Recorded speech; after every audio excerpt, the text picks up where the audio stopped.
Praise the Lord, जय मसीह की। यह वीडियो केवल मसीहियों के लिए बनाया गया है जिन्होंने अपना जीवन प्रभु यीशु मसीह को दिया है।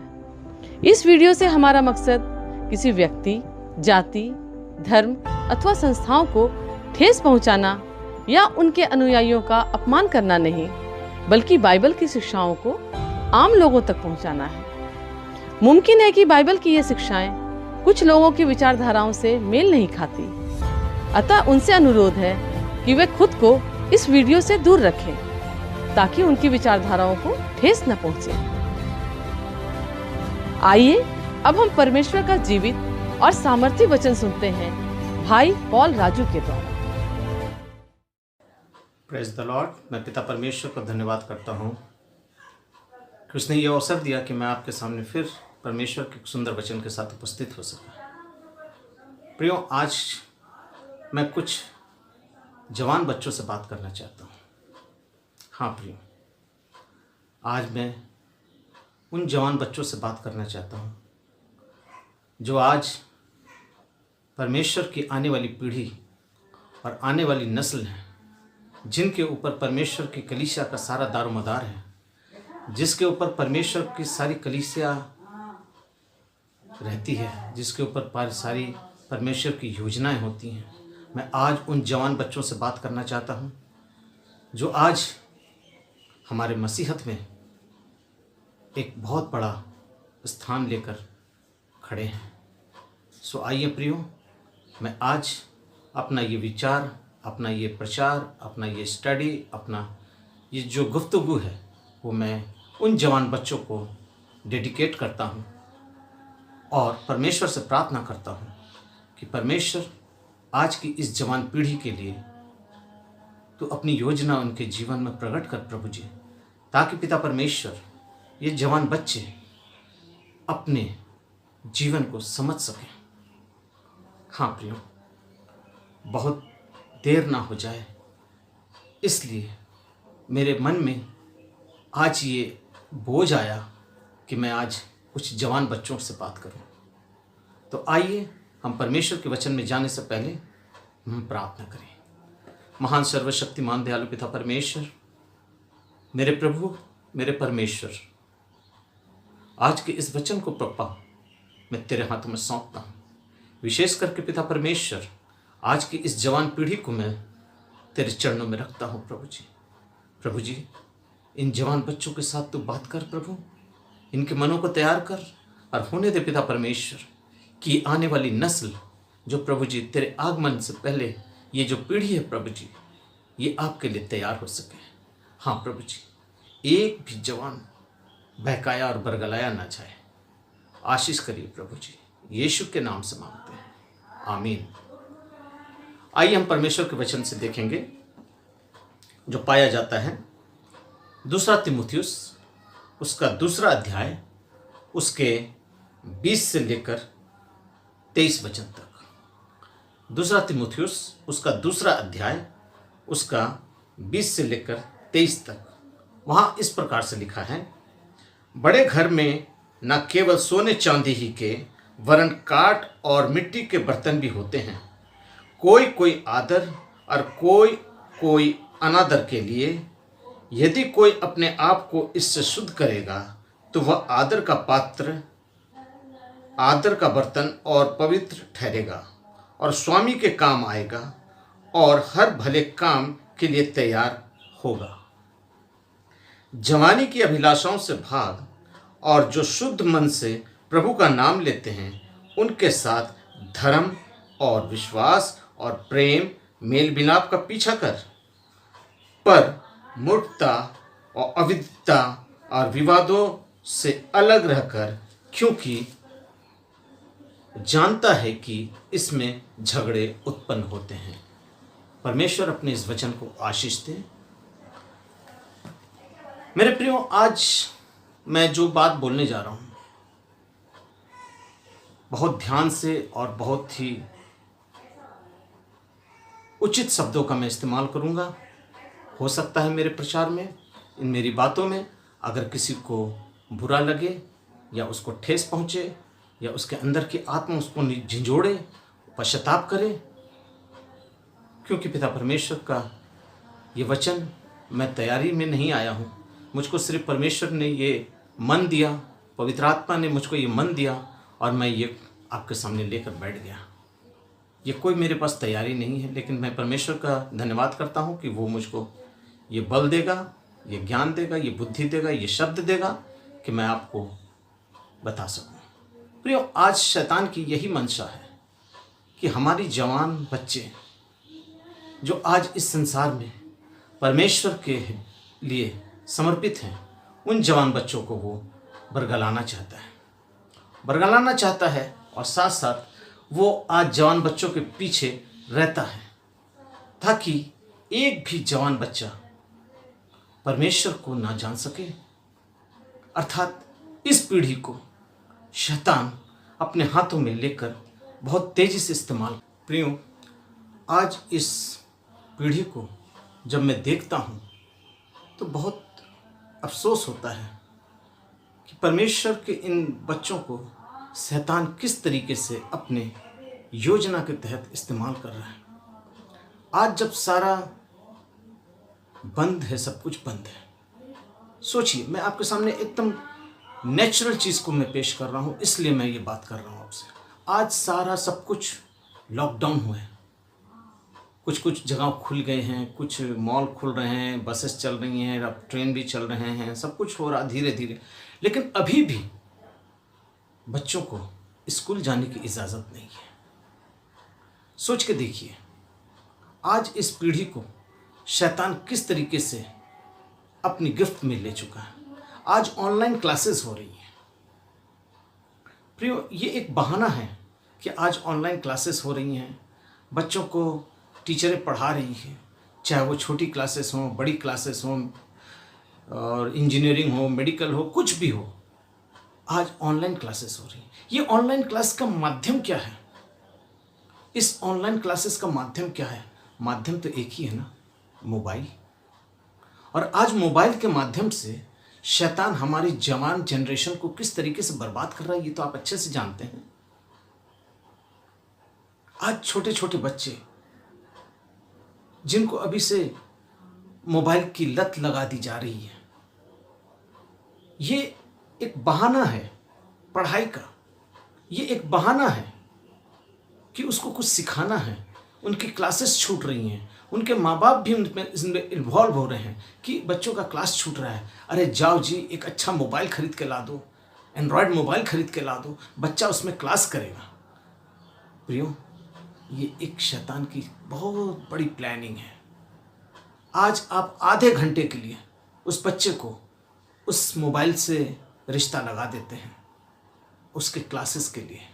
टीचर उसको ऑनलाइन पढ़ाती है, ऑनलाइन होमवर्क मिलता है, ऑनलाइन उसके एग्ज़ाम होते हैं, सब कुछ ऑनलाइन हो रहा है। क्यों? क्योंकि स्कूल बंद है।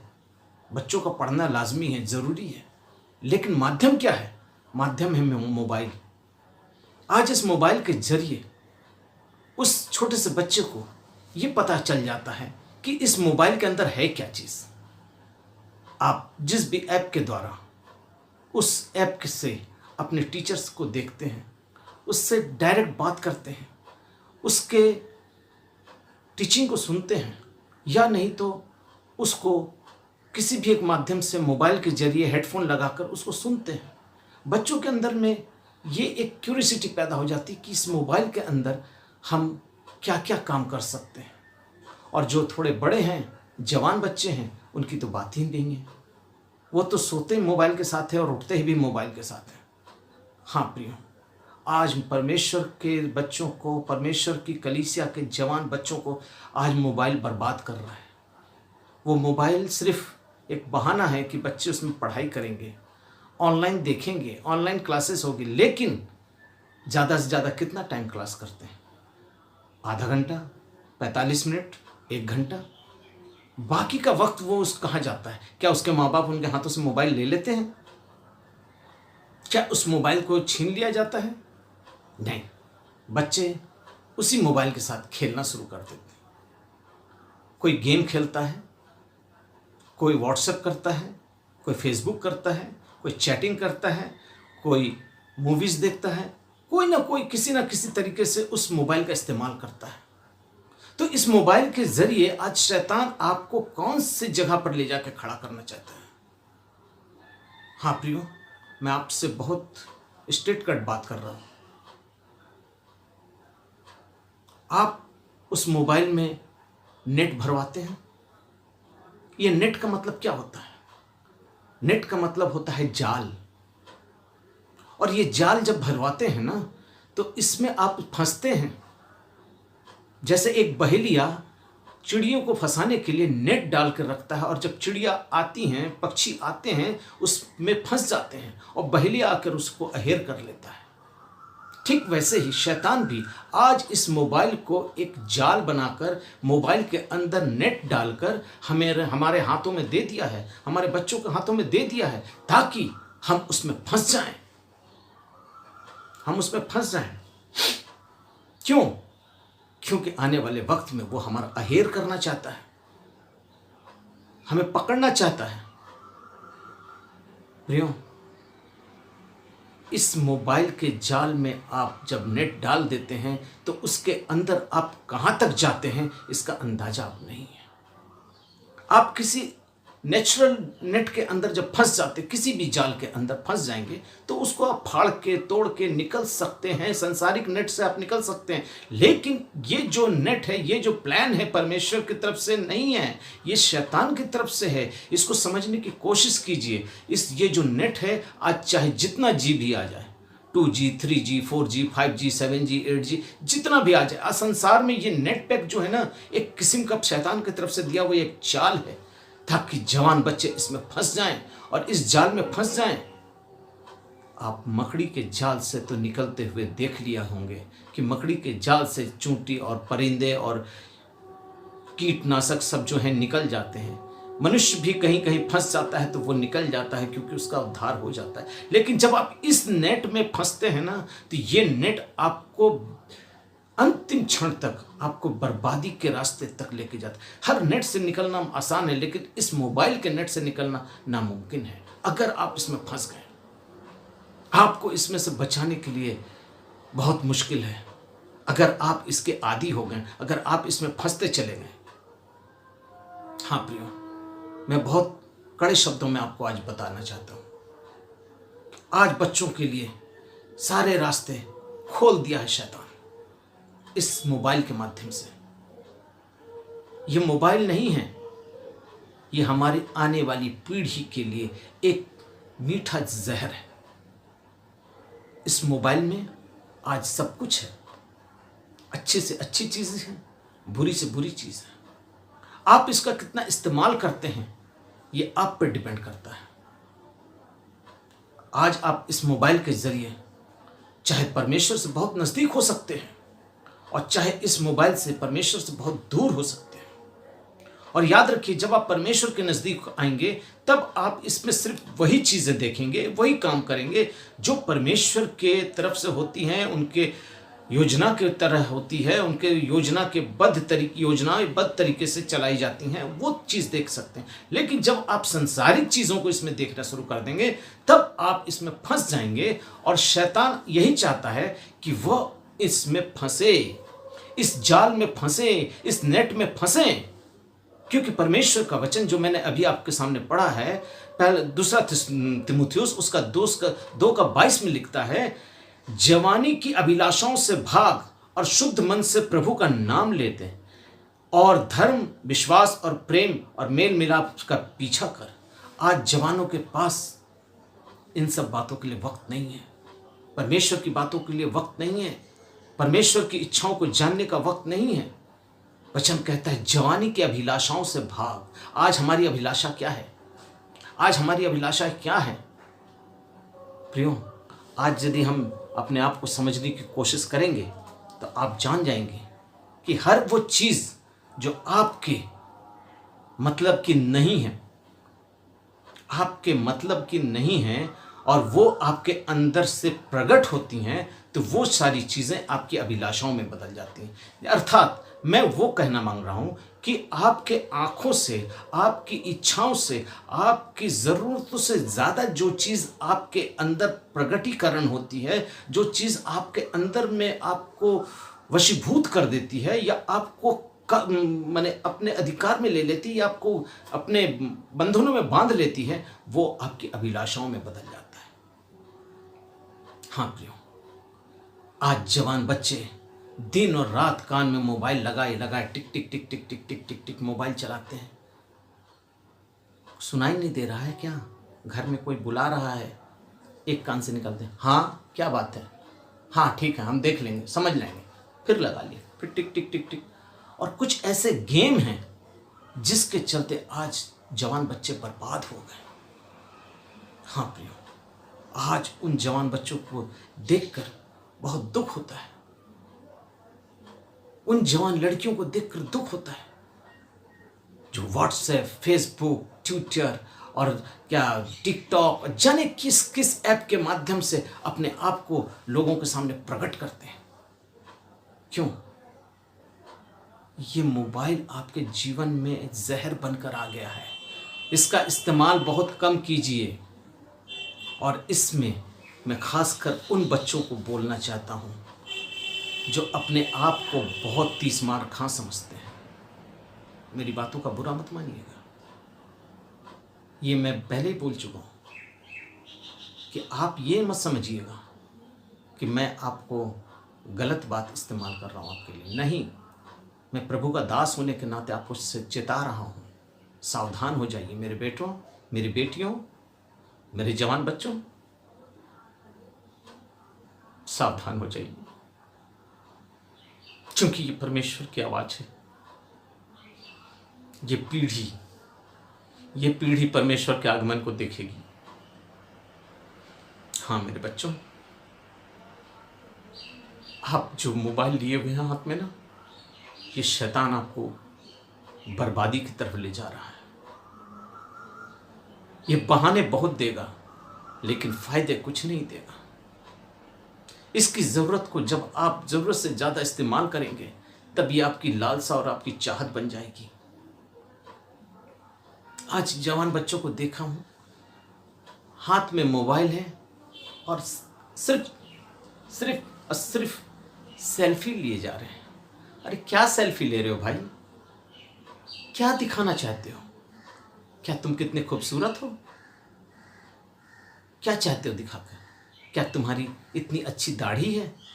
तुम्हारे इतने अच्छे हेयर कट हैं? तुम्हारे इतने अच्छे वस्त्र हैं? किस बात की तुम्हें घमंड और किस बात का तुम्हें गुमान है कि तुम अपने आप को किस तरह से प्रकट करना चाहती हो? किसको दिखलाना चाहती हो? ये सेल्फी किसको? प्रियो, मैं आपको बताना चाहता हूं, ये जो सेल्फी है ना, ये शैतान की तरफ से बहुत बड़ा एक चाल है। उसने भी परमेश्वर के सिंहासन के सामने यही सोचा था कि मैं अपना सिंहासन परमेश्वर के सिंहासन के ऊपर ले जाऊंगा, मैं तारागणों से ऊपर अपना सिंहासन ले जाऊंगा, मैं उसके तुल्य हो जाऊंगा। और मैं शब्द जो है ना, यही उसके विनाश का कारण था। उसके अंदर घमंड आ गया था। क्यों? क्योंकि वो सोचता था मेरे जैसा स्वर्गदूत आसमान में कोई नहीं।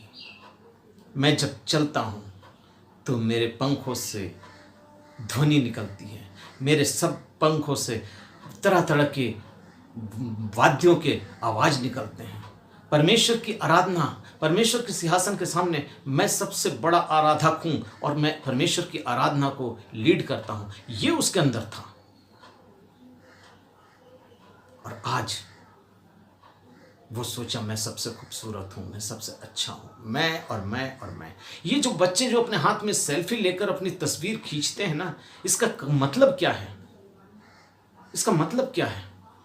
वो ये दिखाना चाहते हैं कि मैं कितना हैंडसम लग रहा हूँ, मैं कितना खूबसूरत लग रहा हूँ, मेरे बाल कितने खूबसूरत हैं, मेरी होंठ कितने खूबसूरत हैं, और तरह तरह के स्टाइल के साथ फ़ोटो खिंचवाते हैं और उस फ़ोटो को अपने व्हाट्सएप पर, अपने ग्रुप में, अपने फेसबुक पर और जाने कहाँ कहाँ अपलोड करते हैं। उसके बाद उसमें तरह तरह के उसको कमेंट्स मिलते हैं, उस कमेंट्स को देखकर वो खुश होते हैं।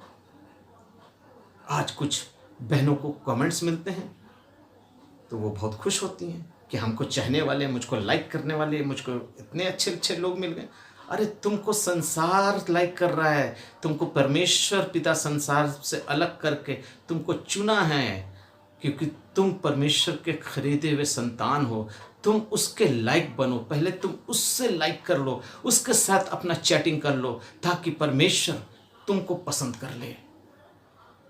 संसार के लड़के तुमको पसंद करें या ना करें, संसार की लड़कियां आप लड़कों को पसंद करें या ना करें, लेकिन पहले तुम परमेश्वर के लिए पसंद करने के योग्य बन जाओ। आप अपने वस्त्रों से दिखाना चाहते हैं, आप अपने वस्त्रों से दिखाना चाहते हैं कि मैं कितना हैंडसम दिख रहा हूं। प्रियो, ये सेल्फी जो है ना, वो अच्छी चीज नहीं है। मेरी बात बुरा मत मानिएगा। ये सेल्फी जो है आपके अंदर के उस इंसान को या उस प्रकार के एक डॉक्ट्रिन को, उसके उस अंदर के एक सिद्धांत को पैदा करता है, जिसके अंदर ये पता चलता है आई एम समथिंग, मैं कुछ हूं। जब आप सेल्फी लेते हैं तो आप ये समझते हैं मैं कुछ हूं। क्या हूं? मैं बहुत हैंडसम हूं, मैं बहुत सुंदर दिख रहा हूं, मैं ऐसा दिख रहा हूं, मेरे चाहने वालों को मैं ये फ़ोटो लाइक करूंगा।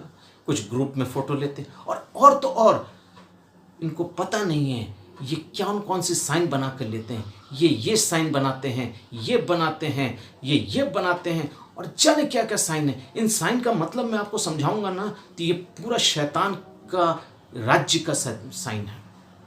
हाँ प्रियो, ये पूरा सैटेनिक सिंबल है। अगर मैं इसके बारे में स्टडी दूं तो काफ़ी देर हो जाएगा मेरे प्रियो, मेरे बच्चों। आप मुझसे ये मत समझिएगा कि मैं आपसे नफरत करता हूं या आपसे घृणा करता हूं। नहीं बच्चों, मैं आपसे प्रेम करता हूं। तब मैंने ये वीडियो आपके सामने शेयर किया है, सिर्फ इसलिए कि हमारी नस्ल, हमारे जवान बच्चे बर्बाद ना हो जाए। हाँ प्रियो, आज परमेश्वर आपको बुलाता है, परमेश्वर आपसे प्रेम करता है, और इसीलिए उसने आपको एक अच्छी कलीसिया के संग जोड़ा है। लेकिन मैं आपको बताना चाहता हूं, आज शैतान कलीसियाओं के अंदर भी घुसा हुआ है। आज जवान बच्चों को कलीसिया के अंदर में बर्बाद कर रहा है। आज परमेश्वर के उस स्टेज को, परमेश्वर के उस पवित्र स्थान को शैतान अपने हाथ में ले लिया है, और वहां वो अपने महिमा को प्रकट कर रहा है। लोग समझते हैं हम परमेश्वर की महिमा प्रकट करते हैं, लेकिन हकीकत में दरअसल वहां शैतान भी अपनी योजना को प्रकट करता है, और परमेश्वर की महिमा के बीच में या परमेश्वर की महिमा के अंदर से वो अपनी महिमा करवाता है। हाँ प्रियो, मैं आपको बताना चाहता हूं कि कुछ ऐसे गुप्त बातें हैं जो शैतान आपके साथ बांध के रखा है। आज आप जब स्टेज पर प्रोग्राम करते हैं या आप स्टेज पर गाना गाते हैं या वर्शिप करते हैं, तो आज वर्शिप का माध्यम क्या है? तेज साउंड, तरह तरह के वाद्य, लाइट, फोकस, धुआं, और जाने किस किस माध्यम से, जैसे कोई रॉक स्टार कोई फंक्शन कर रहा है। मेरा वचन कहीं नहीं बताता कि आप इस प्रकार के वर्शिप को करिए, या इस प्रकार की वर्शिप परमेश्वर ने कभी नहीं कही कि तुम मेरे लिए इस प्रकार की वर्शिप आराधना करो। आराधना आत्मा और सच्चाई के साथ होनी चाहिए।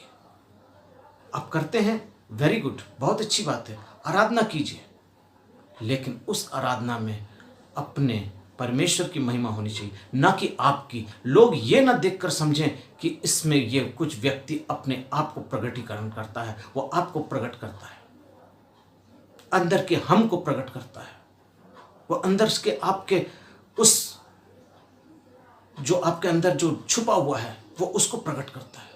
आज स्टेज के ऊपर आप देख लीजिए, कितनी इतनी लड़कियां हैं, कितनी ऐसी लड़कियां हैं। माफ करिएगा, परमेश्वर का आत्मा जब बोलने को कहा है तो मैं बोलूंगा। कितनी इतनी लड़कियां हैं, बहुत से ऐसी कलीसियां हैं जो टी शर्ट और जीन्स के ऊपर आके आराधना करती हैं। बड़ी शर्म की बात है। परमेश्वर का वचन कहता है, सुहावने वस्त्रों से अपने आप को सुसज्जित करो। हाँ मेरे प्रियो, आज सुहाने वस्त्रों का समय है। जब आप परमेश्वर की कलीसिया में हैं तो परमेश्वर की दुल्हन है, और एक दुल्हन की लज्जा, उसका श्रृंगार, उसका सर होता है, क्योंकि वचन कहता है यीशु मेरी कलीसिया का सर है। उस कलीसिया का सर मेरा यीशु है और उस कलीसिया में मेरा यीशु विराजमान रहता है। उस कलीसिया में जहाँ पर आप आराधना कर रहे हैं लेकिन आपके सर पे कपड़ा नहीं है, दुपट्टा नहीं है, खुले बाल हैं, बहुत अच्छा, बहुत सुंदर। लोग बताते हैं कि वेस्टर्न कंट्री में देखिए ना, वहाँ कोई अपने सरों को नहीं ढांकता। हाँ भाई ठीक है, नहीं ढांकता, ये उसका प्रतिफल है। लेकिन पौलुस कहता है अगर कोई अपने सर को ना, कोई स्त्री अपने सर को ना ढांके तो इससे अच्छा है वो मुंडन हो जाए, मुंडली हो जाए, मुंडन हो जाए। प्रियो, आप समझने की कोशिश कीजिए। आज आप जवान हैं, आज आप परमेश्वर के लिए खड़े हो जाएं। आज प्रभु आपको इस्तेमाल कर रहा है, वेरी गुड, बहुत अच्छी बात है। बहुत अच्छी वर्शिप करते हैं, बहुत अच्छी कलीसिया के संग जुड़े हैं, बहुत अच्छी आराधना करते हैं। परमेश्वर आपसे यही चाहता है, लेकिन उसका माध्यम जो है उस माध्यम को सही कर लीजिए। सिर्फ बाजा बजाना और गिटार बजाना और ड्रम बजाना और कैसियो बजाना और ऑक्टोपैड बजाना, ये सब आराधना नहीं है। आराधना में सच्चे मन से, आत्मा और सच्चाई के साथ आपकी आराधना स्वीकार की जाएगी। लाइटों को लगाकर, अपने कपड़ों को दिखाकर, अपने आप को दिखाकर आप परमेश्वर को लज्जित मत करिए। मैं आपके लिए एक वचन पढ़ना चाहता हूँ। मैं आपके लिए पढ़ना चाहता हूँ लेवी व्यवस्था की पुस्तक, उसका 19वां अध्याय और उसके 27 और 28 पद। हाँ प्रियो, जरा ध्यान से सुन लीजिए। अपने सिर का घेरा रखकर ना मुंडवाना और ना अपने गाल के बालों को मुंडवाना, मुर्दों के कारण अपने शरीरों को बिल्कुल ना चीरना और ना उसमें छाप लगवाना, मैं यहोवा हूं। मेरे बेटे, मेरे बेटियों, क्या आपने इस वचन को सुना? लेवी व्यवस्था 19 अध्याय उसका 27वें और 28वें पद को सुना आपने? इसमें साफ लिखा है, तुम अपने सर को घेरा लगवाकर ना मुंडवाना। अर्थात आज जो जवान बच्चे अपने सर के ऊपर ये जो धारी रखकर, यहाँ खोंच निकालकर, यहाँ के बाल को छील कर, यहाँ मुर्गे की तरह बाल को ऊंचा कर कर ये जो दिखलाते हैं ना, परमेश्वर इससे घृणा करता है। परमेश्वर इससे घृणा करता है, क्योंकि वचन कहता है तुम ऐसा मत करना। आज बहुत सी कलीसियाओं में हमने देखा है कि जवान बच्चे अपने दाढ़ी को ऐसे ऐसे स्टाइल में रखते हैं, कोई टेढ़ा, कोई सीधा, कोई शेफ, कोई सफनुमा, तरह तरह के स्टाइल है। मोछ नहीं है, दाढ़ी है। सर के बाल ऊपर बड़े हैं, किनारे से चारों तरफ से कटे हुए हैं, छिले हुए, छोटे छोटे हैं। घेरा लगाकर ना मुंडवाना, अपने सर के बाल को घेरा लगाकर ना मुंडवाना और ना मुर्दों के लिए अपने बदन को गुदवाना। आज बहुत से ऐसे जवान बच्चे, मैं अन्य जातियों की बात नहीं कर रहा हूं आपसे, माफ कीजिएगा, मैं अन्य जातियों की बात नहीं कर रहा हूं जो मूर्ति पूजक हैं, ये उनके लिए बोल रहा हूं जो मसीही हैं, जो अपने बदनों के ऊपर दाग लगवा कर बदन को गुदवाते हैं। परमेश्वर सख्त नफरत करता है मुर्दों के लिए अपने बदन को ना गुदवाना। आज लोग टैटू बनवा लेते हैं, गुदना गुदवा लेते हैं अपने गले में, अपने हाथ में, पीठ में, कमर में, कंधे पर, जाने कहाँ कहाँ। प्रियो, आज आप समझ जाइए कि प्रभु आपसे क्या चाहता है। अपने बदनों को आप चीरते हो, यहाँ नथ लगा लेते हो, यहाँ नथ लगवा लेते हो, यहाँ नथ लगवा लेते हो, हैं? कान में एक पहनते तो नहीं चाहिए, एक तो पहना नहीं जाता, आप पूरे कान के ऊपर छेद करके इसमें पहने रहे। ये सब गौतिक फैशन है, ये सब गौतिक फैशन है और ये सब जर्मनी से स्टार्ट हुआ है। और मैं आपको बता देता हूँ, ये शैतानवादी जो है ना, जो आज जवानों को बर्बाद कर रहा है, ये शैतानवादी आज जवान लड़कों को अपने चंगुल में फंसा कर रखा है। आज मैं आपको बताना चाहता हूं कि ये जो शैतानवादी है, इसका हेडक्वार्टर आपको अमेरिका में है। हाँ, आप YouTube पर जाके निकोलस सिरेक, सुन लीजिए नाम, निकोलस सिरेक नाम का एक व्यक्ति है, उसको आप YouTube पे ट्रैप कीजिए और उसके वीडियो को आप देखिए। आपको पता चलेगा कि वो इंसान जो है, जो वेयरवुल्फ जो है, जो शैतानवादी का हेडक्वार्टर है, वहाँ का वो डायरेक्टर है। और वो जवान बच्चों को उस वीडियो में, उस अपने इंटरव्यू में उसने कहा कि हम जो शैतानवादी के लोग हैं, हम लोग जो शैतान के पुजारी हैं, हम चाहते हैं कि ये जवान जनरेशन जो है ये म्यूजिक के माध्यम से हमारे नज़दीक चले आए। आज म्यूजिक के माध्यम से शैतान आपको खींचना चाहता है। और इसका एक जरिया, मैंने सबसे पहला जरिया बताया था ना आपको कि ये मोबाइल जो है, इसका जो बहुत बड़ा योगदान है आज इन सब कामों के अंदर। आपके हाथ में मोबाइल है, आपने अच्छी चीज़ों को नहीं ट्रैक किया, आपने अपनी जानकारी के लिए अच्छी चीज़ों को नहीं ट्रैक किया, आपने हमेशा उन चीज़ों को ट्रैक किया जो शैतान आपसे करवाना चाहता है। मेरे जवान बेटे बेटियों, भाई और बहनों, मैं आपसे निवेदन करता हूं, जरा इस चीज़ को समझिए कि आज आप कहां जा रहे हैं। आज शैतान के लोग, शैतान की जो सेना है या शैतान के जो लोग हैं, वो आपको किस तरह मोल्ड कर रहे हैं। आज छोटे से छोटे बच्चों को देखिए, हाथ में मोबाइल है, माँ खिला रही है खाना, खाना नहीं मांगता, उसको कार्टून खोल के दिखा दे रहे हैं। क्यों? उसका प्रेम उसके तरफ आकर्षित करते हैं, उसका प्रेम उसके तरफ दिखलाते हैं ताकि बच्चा उसमें मग्न हो जाए और खाना खा ले। बच्चा परेशान कर रहा है, मोबाइल खोल के दे दिया, कार्टून खोल के सुना दिया, कुछ भी करके दे दिया ताकि बच्चा उसको देखे शांत रहे। प्रियो, ये एक बहुत बड़ा माध्यम है शैतान का, जो आज हम जवान जनरेशन को बर्बाद कर रहा है, जो आज अपने परमेश्वर को छोड़कर शैतान के पीछे चल रहे हैं। और एक जवान जनरेशन की बात मैं कर रहा हूं, तो एक वो भी ग्रुप हैं जो इन गानों, इन वर्शिप, इन कामों के बीच में अपने सर के बालों को, मैंने कहा कि घेरा लगवा के कटवाते हैं। एक वो ग्रुप है जो अपने बालों के पीछे चुटिया रख के करवाता है, कटवाता है, चुटिया रखता है। प्रियो, सोच के देखिए, हिंदू अपने संस्कारों में चुटिया रखते हैं, अपने माता पिता के मरने पर सिर मुंडवा कर चुटिया रखते हैं। आज हम अपने जीवित परमेश्वर के लिए चुटिया रख रहे हैं। और ये चुटिया किस लिए रखते हैं? ताकि वो उस शैतानवादी के अंश को नहीं समझ रहे हैं जो उसके अंदर क्रिया कर रहा है। हाँ प्रियो, इसको डेविल टेल कहा जाता है, इसको डेविल टेल कहा जाता है। और आपको मैं एक बात बताना चाहता हूँ, यदि आप इसको देखना चाहते हैं तो इसको जाकर YouTube पर जाकर देखिए, जिसका नाम मैंने आपसे कहा है, निकोलस सिरेक। आप इसको जाकर ट्रैक कीजिए, आपको सारा कुछ मिल जाएगा कि ये शैतानवादी का जो डायरेक्टर है, वेयरवुल्फ का क्लब का या उस जगह का जो मालिक है या डायरेक्टर है, वो किस तरीके से जवान बच्चों को म्यूजिक के माध्यम से आज बर्बाद कर रहा है।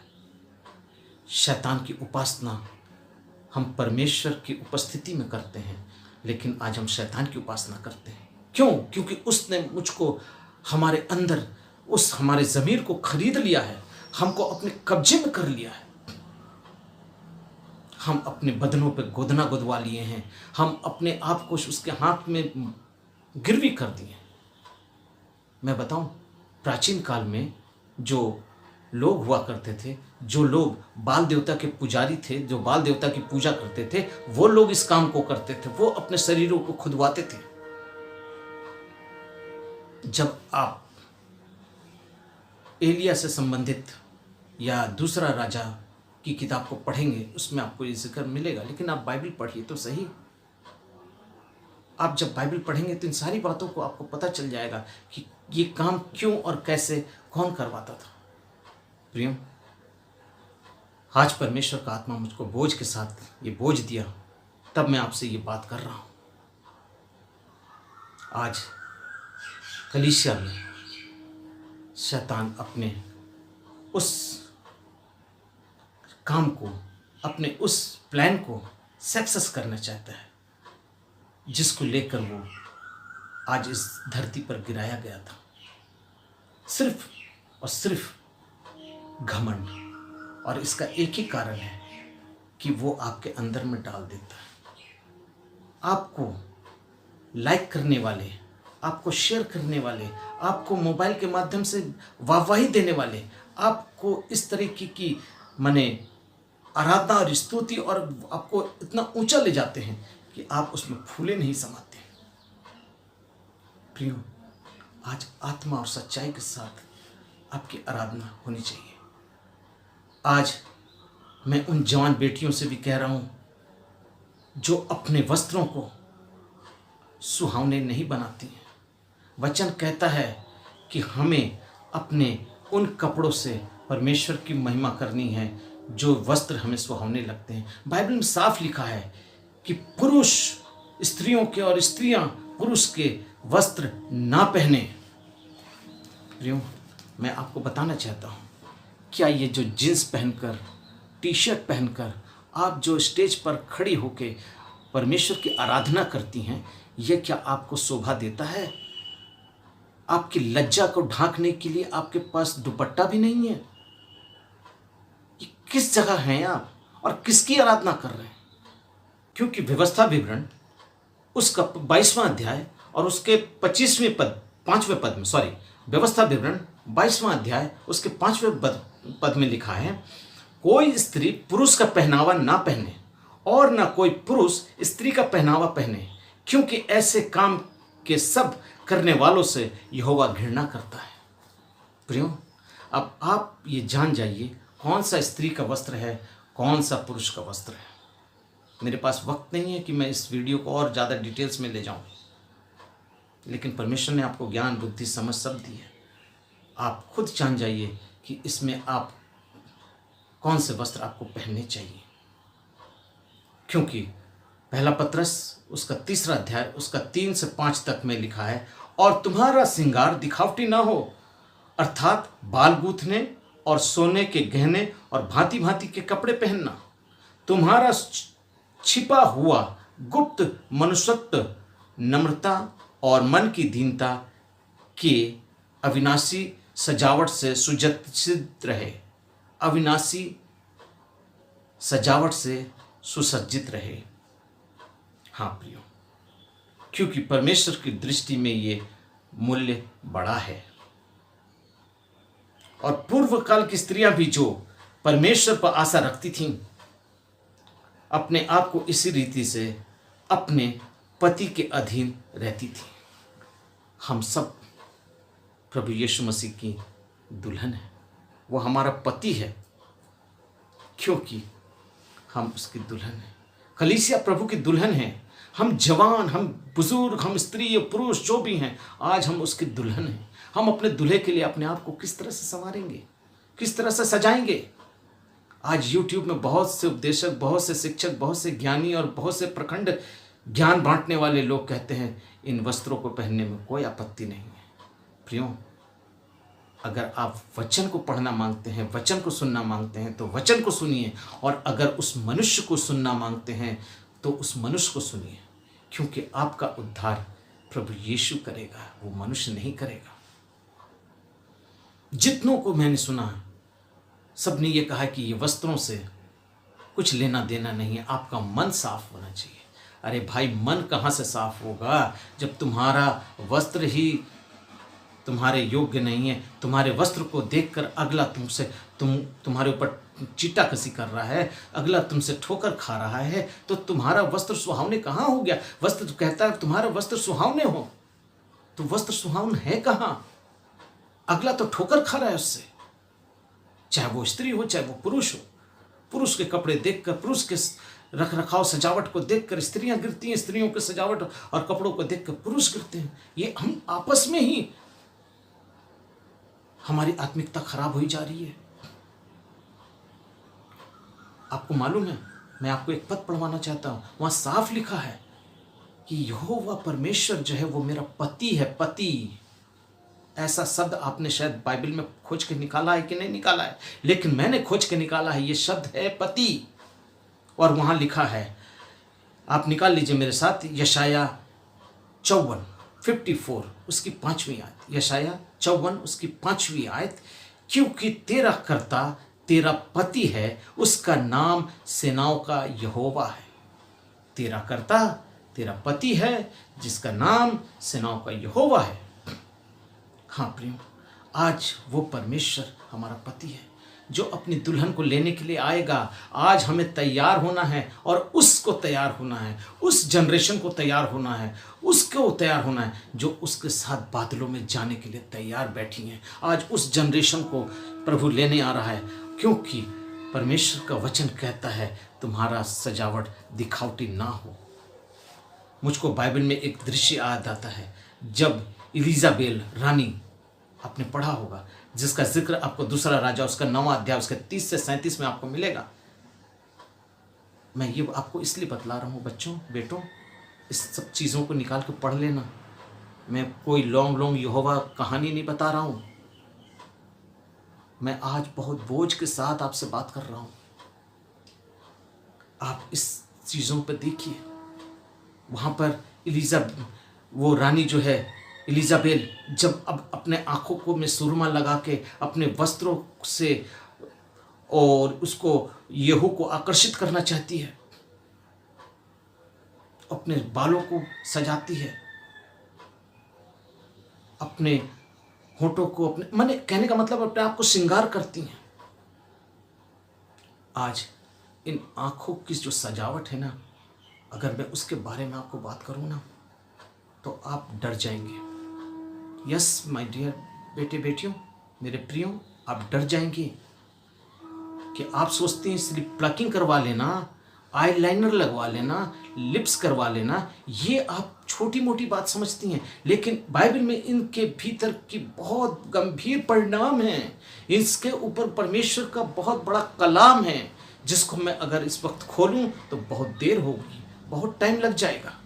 मेरा मतलब आज ये श्रृंगार नहीं है, मेरा ये मतलब नहीं है कि मैं आपको दोषी ठहरा रहा हूँ। मैं आपसे दस्ता बदस्ता माफ़ी चाहता हूँ। मैं आपको दुखित और शोकित करना नहीं चाहता मेरे बेटियों, मैं आपको सचेत करना चाहता हूँ, क्योंकि परमेश्वर ने आपको जो बनाकर भेजा है ना, ये बहुत अच्छा बनाया है। किसी दूसरे पर मत चाहिए, किसी दूसरे को अपना आइडियल मत बनाइए।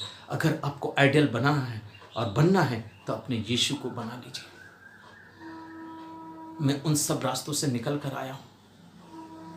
हाँ, मैंने भी बहुत फैशन किया, मैंने भी बहुत श्रृंगार किए, मैंने भी अपनी जवानी के दिनों में बहुत सारी उपलब्धियों को देखा। मैं फिल्म इंडस्ट्री में जा चुका हूँ, मैं फिल्म इंडस्ट्री में काम कर चुका हूँ, मैं फिल्म इंडस्ट्री से लौट के अपने परमेश्वर के चरणों में अपने आप को सरेंडर किया हूँ। मैंने देख लिया वो ग्लैमर को। कुछ नहीं, कुछ नहीं है इस संसार में, कुछ नहीं है। जिस दिन आंख बंद होगा उस दिन हमारा न्याय होगा। हाँ प्रियो, इससे पहले कि मेरा यीशु आए अपनी दुल्हन बोल के आपको अंगीकार कर ले, आपको तैयार होकर प्रभु के सामने खड़ा होना है। मेरे जवान बेटे बेटियों, मैं आज बहुत बोझ के साथ आपसे बात कर रहा हूँ। अपने जीवन में प्रभु को स्थान दीजिए। आज अपने जीवन में प्रभु को स्थान दीजिए। जब वो रानी इलिजाबेल यहू को आकर्षित करने के लिए उसकी तरफ जाती है, तब वो उसको देख लेता है और समझ लेता है कि ये मुझको आकर्षित करने आई है, मुझको लुभाने आई है। और वो कहता है इसको ऊपर से नीचे गिरा दो, पटक दो। और उसको पटक दिया जाता है और वचन में पढ़ के देखिएगा उसके चिथड़े हो जाते हैं। हाँ मेरे प्रियो, प्रभु का वचन बहुत गहरा है, बहुत कीमती है। वो एक एक चीज़ को आपको बताएगा। वो आपके गूदे गूदे को काट कर, रोम रोम को काट कर आपके लिए वो मलहम तैयार करेगा।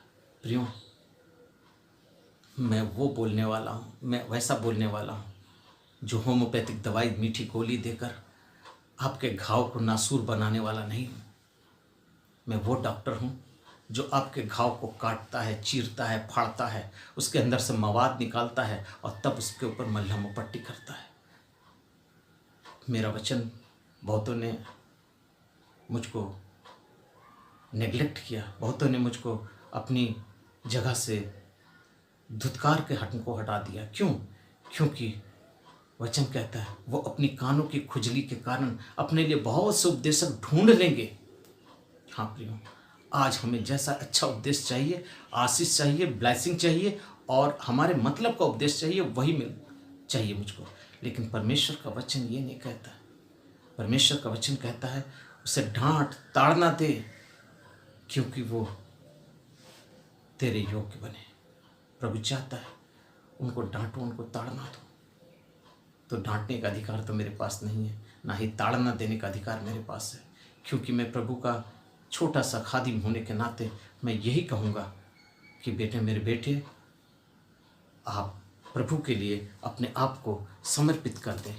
क्योंकि पहला पत्रस उसका पहला अध्याय उसका 15 और 16 पद कहता है, पर जैसा तुम्हारा बुलाने वाला पवित्र है वैसा तुम भी अपने सारे चाल चलन से पवित्र बनो। अपने सारे चाल चलन से पवित्र बनो। जैसा तुम्हारा बुलाने वाला पवित्र है वैसा तुम भी उसके सारे चाल चलन से पवित्र बनो, क्योंकि लिखा है पवित्र बनो क्योंकि मैं पवित्र हूँ। क्योंकि लिखा है पवित्र बनो क्योंकि मैं पवित्र हूँ। आप लेव व्यवस्था उसका 20वां अध्याय उसका 26वां पद जब भी पढ़ते हैं तो वहाँ भी यही बात लिखा है, पवित्र बनो क्योंकि मैं पवित्र हूँ। आज प्रभु चाहता है कि आप पवित्र बने क्योंकि वो पवित्र है। हाँ प्रियो, वो चाहता है कि आप पवित्र बने। आज कलीसियाओं में जाएंगे तो हाथ में, बहुत कड़वा शब्द बोल रहा हूँ, बुरा मत मानिएगा, आज कलीसियाओं के अंदर जाएंगे तो जवान बच्चों के पास बाइबल नहीं मिलेगा। हाथ में जवान बच्चों के पास बाइबल नहीं मिलेगा। खाली हाथ चर्च जाते हैं। अगर कोई लेकर जाता है तो मैं उसको सलाम करता हूं, क्योंकि उसके अंदर परमेश्वर का डर है। और उन माँ बाप से बात कर रहा हूं जो इस वक्त इस बात को सुन रहे हैं, तो सुन लीजिए। आप अपने बच्चे को 10,000 से 50,000 80,000 तक के मोबाइल खरीद के दे सकते हैं, आईपैड दे सकते हैं, आईफोन दे सकते हैं, एप्पल का फ़ोन दे सकते हैं, कीमती से कीमती फ़ोन दे सकते हैं, लेकिन 5 रुपए का एक नया नियम खरीद के अपने बच्चे के हाथ में आप नहीं देते। क्यों नहीं देते? वो इसलिए नहीं देते कि आप उसको परमेश्वर के राज्य से वंचित करना चाहते हैं। आप उसको परमेश्वर के राज्य से वंचित करना चाहते हैं। क्यों? क्योंकि आपने उसके लिए ये बीड़ा उठाया है कि ना मैं जाऊंगा ना तुमको ले जाने दूंगा। जो शैतान ने कहा, ना मैं जाऊंगा ना तुमको जाने दूंगा। आज प्रभु चाहता है, अगर आप अच्छे माँ बाप हैं, अपने बच्चों के लिए रो। परमेश्वर प्रभु यीशु मसीह कहता है, अपने बच्चों के लिए रो, मेरे लिए मत रो। अपने बच्चों के लिए रो, अपने बच्चों के लिए रोइए ताकि परमेश्वर उनको बचा ले। अपने बच्चों के लिए रोइए ताकि परमेश्वर उसको स्वर्ग राज्य का अधिकारी बना दे। उन बच्चों को वचन का ज्ञान देने के लिए उनके हाथ में बाइबल दीजिए। अगर पूछो, बाइबल नहीं है आपके हाथ में? नहीं है ना? ये मोबाइल है ना, मोबाइल के अंदर ऐप है, इस ऐप के अंदर तो बाइबल है ना।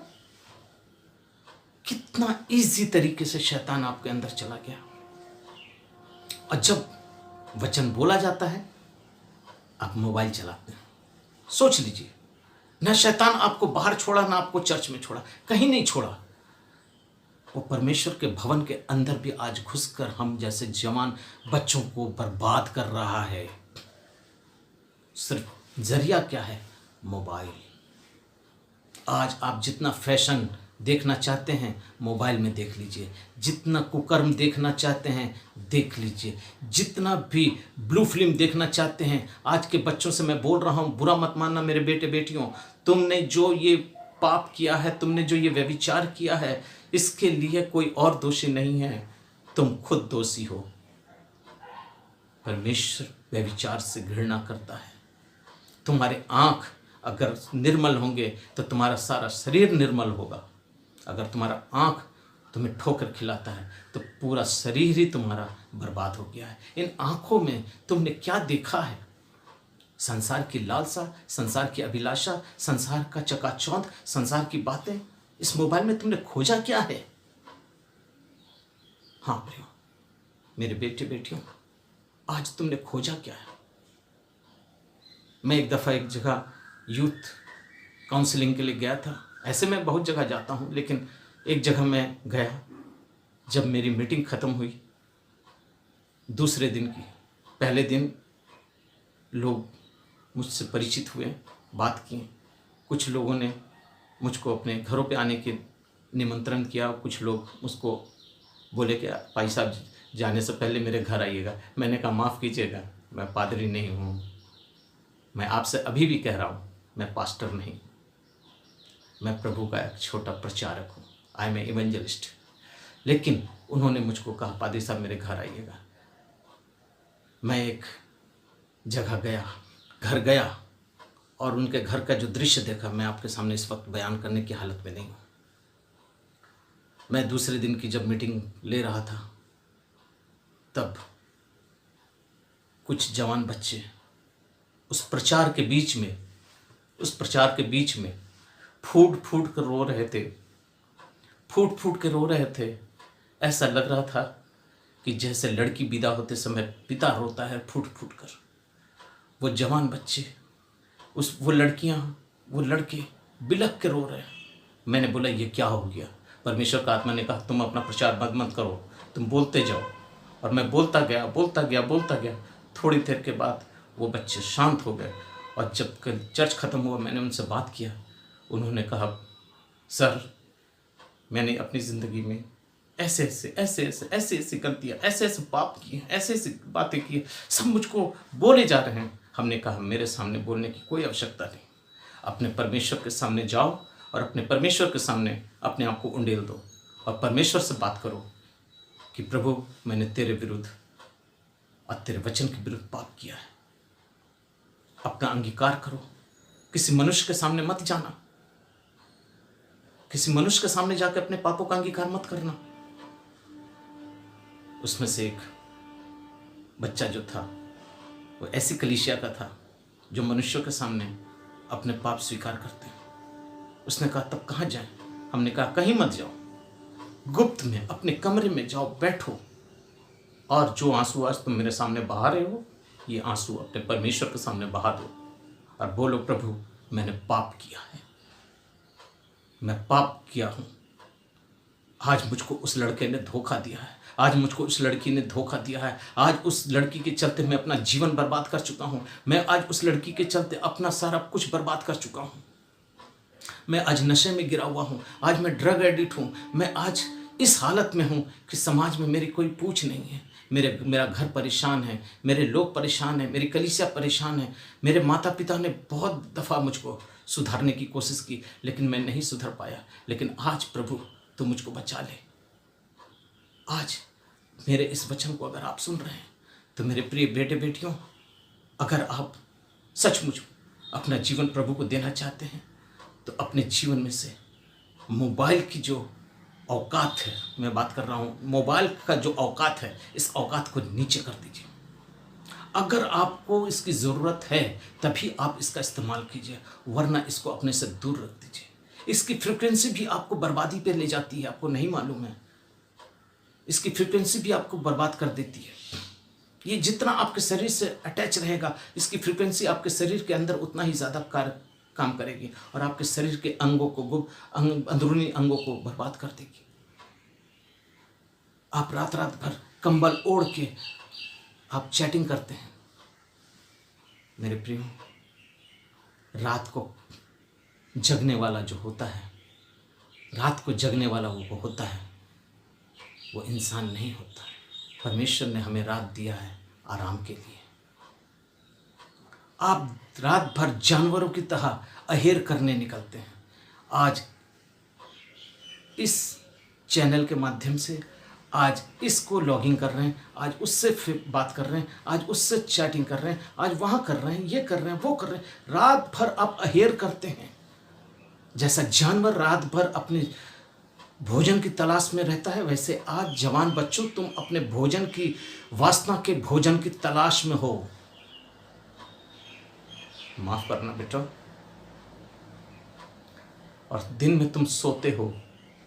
जैसा जानवर रात में अहेर करता है, दिन में सोता है, तुम ऐसे ही रात में अहेर करते हो और दिन में सोते हो। अगर तुम दिन के 12 बजे तक सोते रहोगे तो परमेश्वर का आत्मा तुमसे क्या बात करेगा? परमेश्वर का आत्मा क्या बात करेगा? परमेश्वर का वचन मुझको एक याद आता है। परमेश्वर का वचन कहता है, ए सोने वाले जाग और मुर्दों में से जी उठ, तब मसीह की ज्योति तुझ पर चमकेगी। हाँ मेरे बेटों, बेटी, मेरे जवानों, आज प्रभु का वचन आपसे बात कर रहा है। ऐ सोने वाले जाग और मुर्दों में से जी उठ। एक मुर्दा कब जीता है? मुर्दे के अंदर जब हलचल होती है तभी वो जीता है। हाँ प्रियो, लाजर जब कब्र से निकला तो उसके मुंह के ऊपर अंगोछा बंधा हुआ था। यीशु ने कहा, इसके मुंह को खोल दो और इसे जाने दो। वो बंधन में था, यीशु ने कहा इसको खोल दो और जाने दो। हाँ प्रियो, आज हम भी तरह तरह के संसारिक बंधन में, पाप में, व्यभिचार में, नशा में है। आज प्रभु आपको बुलाता है, सावधान हो जाइए। आज प्रभु आपको बुलाता है। जिस प्रकार से छोटे छोटे दीमक, छोटी छोटी चोटियां, छोटे छोटे घुन अच्छे अच्छे फर्नीचर को, अच्छे अच्छे लकड़ी के सामान को काट कर बर्बाद कर देते हैं, वैसे ही आपके जीवन में छोटे छोटी गलतियां, छोटे छोटे पाप जो होंगे ना, वो आपके आत्मिक जीवन को खत्म कर देंगे। सुन लो मेरी बात बेटो, आपके आत्मिक जीवन को खत्म कर देंगे। आप में प्रार्थना नहीं रहेगा, आप में आराधना नहीं रहेगा, आप में स्तुति और भजन करने का वक्त नहीं रहेगा, आपको किसी भी चीज़ में परमेश्वर की उपस्थिति में मन नहीं लगेगा, आप अच्छे से प्रार्थना नहीं कर सकते हैं, आप प्रभु की संगति नहीं कर सकते, आप कलीसियाओं में नहीं जा सकते। आप कलीसियाओं में जाओगे लेकिन आप बाहर बैठोगे। क्यों? अंदर आपको जाने की वो बल जो है, हिम्मत जो है, वो प्रभु देता है। पूरा संसार आपका है बेटा, जैसा चाहे उसको इस्तेमाल कीजिए। आज मोबाइल के माध्यम से पूरा संसार आपके हाथ में है। आज आप उसको जिस तरीके से इस्तेमाल करेंगे वो वैसा ही आपके साथ एटीट्यूड करेगा। आपके अंदर शैतान वो चिप डाल चुका है। अगर आप उस चिप को निकाल दें और कह दें, प्रभु आज से मैं इस चिप को निकाल देता हूं, इस नेट पैक को मैं निकाल देता हूं, ताकि मैं परमेश्वर के लिए खड़ा हो सकूं, मैं शैतान के जाल में ना फंसूं, इस नेट पैक के अंदर, नेट के माध्यम से इस जाल में ना फंसूं। 1.5 GB 2 GB का पर दिन का आपको डाटा मिलता है, आप उसको खत्म नहीं कर सकते, चलाते रहते। अरे मिला है तो खर्च तो कर रहा होगा, कल तो फिर मिल जाएगा, आज खर्च कर ले कल फिर मिल जाएगा। प्रियो, ये आज जियो के माध्यम से ना हमको जीने नहीं दिया जा रहा है। आज हम जियो नहीं हैं, आज हम जी नहीं रहे हैं, हम मर रहे हैं, दिन पर दिन मर रहे हैं। जैसे मैंने अभी कहा ना आपको, जैसे छोटे छोटे चूंटी, दीमक और घुन अच्छे अच्छे लकड़ी के चीज़ों को बर्बाद कर देता है, वैसे ही एक छोटा सा जो चिप है ना, जियो चिप है ना, ये आपको बर्बाद कर दे रहा है। मेरी बात बुरी लगे मत अमल करना, लेकिन कभी ठंडे दिमाग से सोच कर देखना,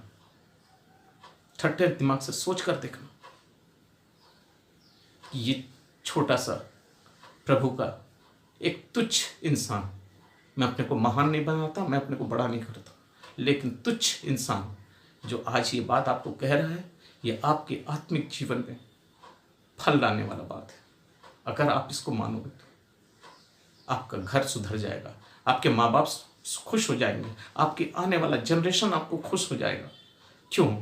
क्योंकि वो चाहते हैं कि जिस पेड़ को उन्होंने उगाया है, जिस पेड़ को उन्होंने जल दिया है, जिस पेड़ को वो अपने बगीचे में लगाए हैं, उस पेड़ को वो हमेशा हरा भरा और फलवंत देखना चाहते हैं। क्या ऐसा कोई माता पिता होगा जो अपने बेटों की, अपने बच्चों की, अपनी बेटियों की बर्बादियों को देखें, अपनी बेटियों को लज्जित होते हुए देखें, अपने बेटों को क्राइम की दुनिया में जाते हुए देखे? मैं तो समझता हूं ऐसा कोई भी माँ बाप नहीं होगा। लेकिन मैं आपको सावधान करना चाहता हूं कि आप अपने जीवन को बदल दीजिए। आज जब मैं सुबह परमेश्वर की उपस्थिति में था, परमेश्वर से प्रार्थना कर रहा था, प्रभु ने मुझसे बात की और कहा, बेटा इन जवानों को देख रहे हो? बस इतना ही शब्द मेरे पवित्र आत्मा ने मेरे अंदर दिया। इन जवानों को देख रहे हो? मैं कुछ समझा नहीं, लेकिन मैं धीरे धीरे धीरे धीरे प्रभु की उपस्थिति में हो गया। तब उन्होंने कहा कि आज हमारी जवान पीढ़ी बर्बाद हो रही है, नष्ट हो रही है। मैंने कहा ठीक है प्रभु, मैं अभी उनसे बात करूंगा। मैं आपके सामने बैठा हूं, मैं आपके सामने बैठा हूं और मैं जानता हूं बहुत से लोग मुझको नापसंद करेंगे, बहुत से लोग पसंद करेंगे। मेरा इसमें कुछ नहीं आता जाता, क्योंकि मैं परमेश्वर का जो बोझ मेरे ऊपर था, जो परमेश्वर का आत्मा ने मुझसे बात किया, मैंने अपने बातों को, मैंने अपने वचन को, मैंने अपने वक्तव्य को आपके सामने रखकर अपना बोझ परमेश्वर के सामने हल्का कर लिया कि प्रभु मैंने बोल दिया, मैं जानता हूँ तूने मुझको जो आज्ञा दी मैंने उसका पालन किया। आज इस जवान बच्चों के द्वारा प्रभु आपसे प्रेम करता है और हर एक जवान बच्चों को प्रभु चाहता है कि वो अपने परमेश्वर के नज़दीक आ जाए। हाँ प्रियो, क्योंकि परमेश्वर का वचन कहता है जो अपने गुनाहों को मान लेता है और उसे छोड़ देता है उसी पर दया की जाएगी। हाँ प्रियो, आप कितने बड़े पापी हैं, कितने बड़े गुनाहगार हैं, इससे कोई मतलब नहीं, लेकिन मतलब सिर्फ इतना ही है कि वो मेरा परमेश्वर, मेरा प्रभु यीशु मसीह आपसे प्रेम करता है। और नीति वचन 28:13 में कहता है जो अपने गुनाहों को मान लेता है और उसे छोड़ देता है उसी पर दया की जाएगी। आज आप ये मत समझिए कि आपके गुनाह माफ़ नहीं होंगे। प्रभु यीशु मसीह का लहू आपको धो के शुद्ध पवित्र करेगा, लेकिन बशर्त यह है कि आप अपने गुनाहों को मान लीजिए। आज आप क्रूस पे उस डाकू की तरह अपने होठों से अंगीकार कर लीजिए कि जब उसने कहा तू परमेश्वर का पुत्र है, जब तू अपने राज्य में आए तो मेरी स्तुति लेना। वो पापी था, वो गुनहगार था, वो कुकर्मी था, लेकिन प्रभु ने कहा आज ही तू मेरे साथ स्वर्गलोक में होगा। लेकिन उस चेले के समान नहीं, यहूदा इस्करियोती के समान नहीं, जो अपने यीशु को बेचने के बाद चंद चांदी के सिक्कों को लेकर याजकों के पास गया और जाकर कन्फेस करता है कि मैं अपने यीशु को तेरे हाथों बिचवा दिया हो, मुझको ये पैसा नहीं चाहिए, मेरे यीशु को लौटा दे। वो कन्फेशन नहीं चाहिए। वो मनुष्य के पास गया, वो मनुष्य के पास गया। अगर वो यीशु के क्रूस के पास आ जाता तो मैं विश्वास करता हूँ कि वो भी उद्धार पा जाता, वो भी बच जाता, उसको भी ये मेरा यीशु माफ़ कर देता। मेरे प्रिय बेटे बेटियों, मैं आज आपसे निवेदन करता हूँ कि आज आप अपने जीवन को बदल दीजिए और माध्यम सिर्फ एक ही है, माध्यम सिर्फ एक ही है। संसार की लालसा, संसार की अभिलाषाओं से अपने आप को बचा कर रखिए।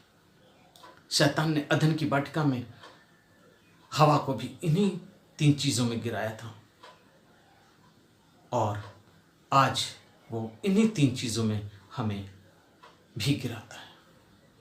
सो प्रिय, मेरी बातों से अगर आपको बुरा लगा हो, मैं आपसे माफ़ी चाहता हूँ, लेकिन मैंने अपने परमेश्वर प्रभु यीशु मसीह की जो आज्ञा थी, मैंने आज उसका जो मुझसे बात किया, उसने कहा कि तुम इस विषय पर बात करो।